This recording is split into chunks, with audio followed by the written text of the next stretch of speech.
আমি শুধু যুবকদের জন্য একটা কথা, আপনাদের জন্য একটা কথা বলেই শেষ করব। প্রথম কথা হলো, এখানে যারা যুবকেরা আছো তোমাদের উদ্দেশ্যে বলবো যে পরিবেশ বিপজ্জনক। সারা বিশ্ব তোমাদের বিরুদ্ধে ষড়যন্ত্র করছে যেন তোমরা ঈমান হারা হও, খাও দাও পার্টি হয়ে যাও, তোমাদের চেতনা না থাকে, যেন তোমরা তোমাদের দেশের অর্থনৈতিক আগ্রাসন মেনে নিতে পারো, তোমরা যদি কখনো ওদের দেশে যাও ওদের মতো হয়ে যেতে পারো, তোমাদেরকে সহজেই ভুলিয়ে দেওয়া যায়, এই পর্যায়ে নেওয়ার জন্য ব্যাপক ষড়যন্ত্র। এটা শুধু তাদের লাভ নয়, তোমার মারাত্মক ক্ষতি।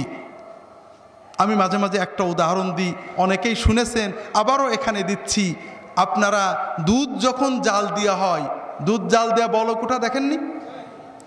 আমি 1 কেজি দুধ কিনলাম, আধা হাঁড়ি হলো। আধা হাঁড়ি দুধ জ্বালাতে জ্বালাতে 1 হাঁড়ি হয়ে যায় না?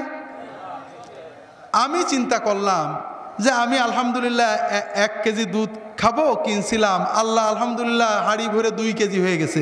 এখন যা পরে পড়তে থাক, আমার 1 হাঁড়িতেই চলবে। ঠিক আছে তো? শেষে 1 হাঁড়ি তো থাকবে, আধা হাঁড়ি তো থাকবে না। যুবকেরা শোনো, আল্লাহ তাআলা আমাদের যে দেহটা বানিয়েছেন, জন্ম থেকে 25 বছর পর্যন্ত গ্রোথ, বলক, এই সময়ে কি পড়ে বোঝা যায় না। আর এই সময়ে যে ফুর্তি আনন্দ, এটা কোনো আনন্দ না, এটা অস্থিরতা। জীবন শুরু হবে 25-এর পরে।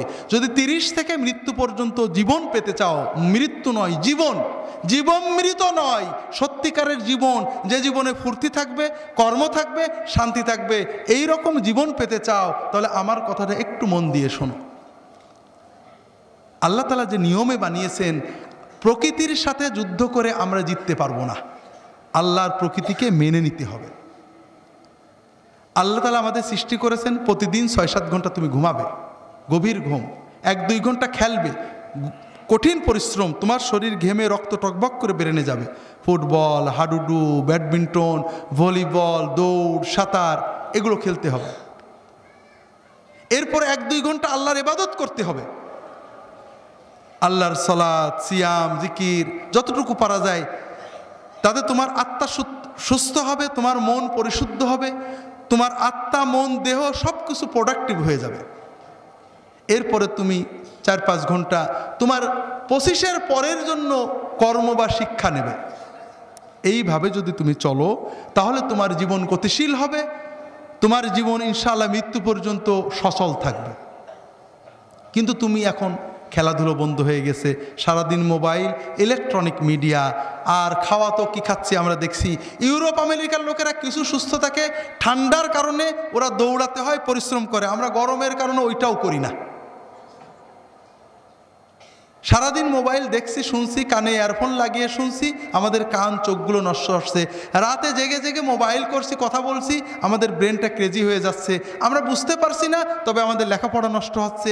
কিন্তু সবচেয়ে বড় ক্ষতি হলো অশ্লীলতা, ছবিতে অশ্লীলতা, গানে অশ্লীলতা, সিনেমায় অশ্লীলতা। এই যে কিছুদিন আগে কিং খান গান গেয়ে গেলেন, অশ্লীলতা ছিল না?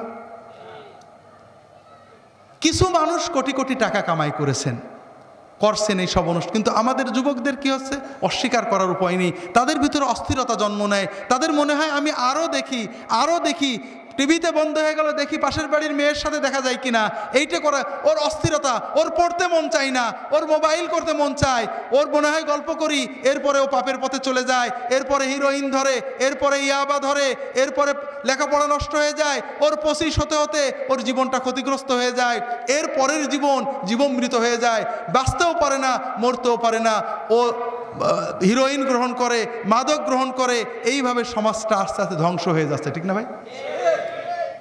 হাজিরিন, আমরা কি অবস্থায় আছি। সেদিন বাসে চড়ে ঝিনাইদহ থেকে যাচ্ছি, এই ঢাকা থেকে ঝিনাইদহ যাচ্ছি, চুয়াডাঙ্গার বাস। আমার সামনের সিটে বসে আছেন চুয়াডাঙ্গার 2 জন বা মেহেরপুরের হবেন, গল্প করছেন। আমি তো চিনি টিনি নে, তারা গল্প করছেন যে কি বলবো ভাই, এখন এই যে যত ছাত্র নেতা, এই দলমত নির্বিশেষে যত ছাত্র নেতা আছে, যুব নেতা, এদের অধিকাংশ হিরোইন খায়, মাদক খায়, অনেকে মাদক ব্যবসা করে। কথা বুঝেছেন তো? এটা কি উনি ভুল? উনি কিন্তু রাজনৈতিক নেতা, পরে বুঝলাম, যে কোনো দলের। তিনি বলছেন যে এরাই তো কিছুদিন পরে জাতীয় নেতা হবে। কথা বুঝেছেন তো? নেতা হইরা মাদক বিরোধী কনসার্ট করবে, মাদককে না বলুন মিছিল করবে, কিন্তু রাত্রে বাড়ি যেয়ে নিজে মাদক নেবে এবং মাদকের ব্যবসা করবে, ঠিক না? তাহলে আমরা কোথায় চলেছি? হাজরিন, তোমরা শোনো বাবারা, যে যেখানে যাই যাক, তোমাদেরকে দুটো কথা বলি। প্রথম কথা হলো যে নামাজটা কখনো ছাড়বে না। নামাজকে যদি ধরে রাখতে পারো, ইনশাআল্লাহ নামাজ তোমাদেরকে ধরে রাখবে। সিনেমা হলে থাকো, গান শুনছিলে, টিভি দেখছিলে, ওয়াক্ত মতো নামাজটা পড়বে, পারলে জামাতে পড়বে। যে অবস্থায় থাকো, যদি জামাত ধরতে পারোনি কোনো কারণে, নামাজ জানো না, শুধু আল্লাহু আকবার দিয়ে নামাজ পড়বে। দাঁড়িয়ে আল্লাহু আকবার আল্লাহু আকবার নামাজ শিখতে থাকবে, যতদিন শিখা পূর্ণ না হয়। দাঁড়িয়ে আল্লাহু আকবার, রুকুতে যে আল্লাহু আকবার, সেজদায় যে আল্লাহু আকবার, 10 বার 20 বার আল্লাহু আকবার দিয়ে সালাত আদায় করবে। এতেই সালাত আদায় হয়ে যাবে, তুমি পূর্ণ সওয়াব পেয়ে যাবে। হাজরিন, আর মাদক, অশ্লীলতা, এই দুটো পাপকে বিষের মতো পরিত্যাগ করবে। আলেম ওলামাদের সহবতে থাকার চেষ্টা করবে, জীবনটাকে একটু গুছিয়ে রাখার চেষ্টা করবে। আমার একটা ছোট্ট বই আছে, সহি মাসনুন ওজিফা। এটা তো ওজিফা না, মূলত জীবনের বাগানটাকে সাজিয়ে নেওয়ার একটা ছোট্ট প্রক্রিয়া, রাসূল সাল্লাল্লাহু আলাইহি ওয়াসাল্লামের সুন্নতের আলোকে। পারলে এটা কি করবে? তোমাদের এই যে অস্থিরতা দূর করবে। নামাজগুলো পড়বে, নামাজের পরে 2-5 মিনিট এই আল্লাহ রাসূল সাল্লাল্লাহু আলাইহি ওয়াসাল্লাম শেখানো জিকিরগুলো করবে। ইনশাআল্লাহ তোমার হৃদয়টা প্রশান্ত হবে, পাপ থেকে ফিরে থাকার শক্তি অর্জন করতে পারবে। হাজরিন, আর আপনাদের বলি, আমাদের ছেলে মেয়েদের ঈমান বাঁচানোর দায়িত্ব আমাদের সরকারের, ঠিক না ভাই? কাদের? হ্যাঁ, অনেকেই বলে সরকার, বুঝে ফেলেছেন, অনেকে আমার প্রশ্ন বুঝে ফেলেছেন। আমাদেরকে একটু সচেতন হতে হবে। আল্লাহ রাসূল সাল্লাল্লাহু আলাইহি ওয়াসাল্লাম আমাদেরকে দুটো বিষয় বলেছেন, মুরু আওলাদাকুম বিসসালাতি ওয়া হুম আবনাউ সাবআ ওয়াদরিবুহুম আলাইহা ওয়া হুম আবনাউ আশর ওয়া ফাররিকু বাইনাহুম ফিল মাদাজি। তোমাদের ছেলে মেয়েদের বয়স যখন 7 বছর হবে নামাজ পড়তে বলবে, 10 বছর হলে নামাজ না পড়ে মেরে নামাজ পড়াবে, আর তাদের বিছানা আলাদা করবে, অর্থাৎ তাদেরকে পর্দা শিখাবে, তাদের ভিতরে লজ্জা সম্ভ্রম তৈরি করবে। হাজারিন, ছেলে মেয়েদের নামাজ শেখান, নামাজ না পড়লে শাসন করবেন, মারবেন, মেরে নামাজ পড়াবেন, তাদেরকে নামাজমুখী করতে হবে, ছেড়ে দেবেন না। ওই বিকালের আড্ডাগুলো বন্ধ করেন, বেশি বেশি টাকা কামাই করার জন্য 3 প্রকারের চাকরি বন্ধ করেন। অত টাকার আপনার দরকার নেই, আপনার বড় সম্পদ সন্তান, তাদের পিছনে সময় দেন, তাদের সাথে একসাথে খাওয়া দাওয়া করেন, বসে গল্প করেন, তাদেরকে বলে দেন বাবা যেখানেই থাকবি আমার সাথে মাগরিবের নামাজ পড়বি, নামাজের পরে তাদেরকে পড়তে বসিয়ে দেন, তাদের সাথে গল্প করেন, খাওয়া দাওয়া করেন, তাদের সাথে বেড়াতে যান, বিনোদনে নিয়ে যান।